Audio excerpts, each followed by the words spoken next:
I'm Brenda Teal.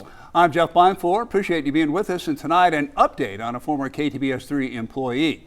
The investigation into former news director Bill Lunn has concluded. Yeah, Shreveport police and the Caddo DA say after reviewing text messages between Lunn and the men posing as underage women, a underage woman, Lunn will not be arrested or prosecuted for inappropriate communication with a juvenile.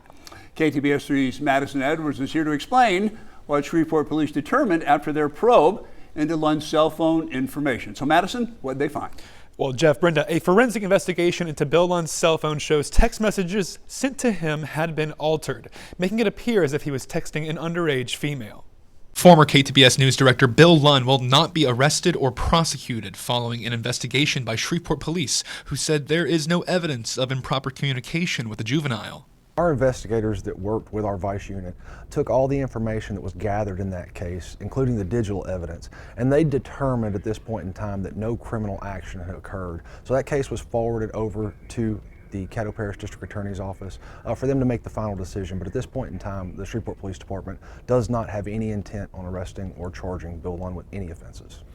Lunn's phone revealed text messages sent to him had been altered. Lunn thought he was communicating with an adult woman. However, texts came from a man pretending to be an underage female. Detectives that had this case were able to determine that some of the text messages may have been altered, ultimately making this case one that would be unable to be prosecuted.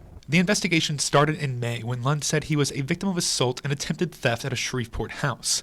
SPD discovered what actually happened was 3 men at the house conducted their own sting operation meant to catch sexual predators, accusing Lunn of sending inappropriate text messages and photos to who he thought was an underage girl, and he was there to meet her.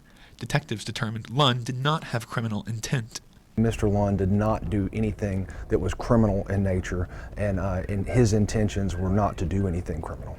Our detectives determined that it was completely believable that Mr. Lunn did believe he was talking to a possible 19-year-old female. SPD believes the edited messages were an intentional act since the men recognized Lunn as a news anchor. They did not ask for money.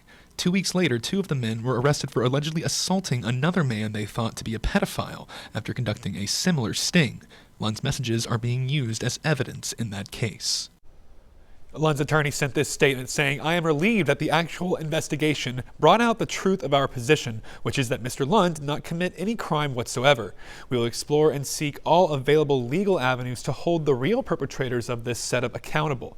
I am very disappointed regarding some reporters in the news industry that rushed to produce a salacious but otherwise inaccurate story and make heroes out of the actual fraud perpetrators. Rather than wait for the actual facts to come out, there was a complete rush to judgment by some in the news industry and the community. I hope anyone who participated in this rush to judgment, whether as an official news reporter, community gossiper, or social media keyboard warrior, realizes that this approach is both foolish and wrong."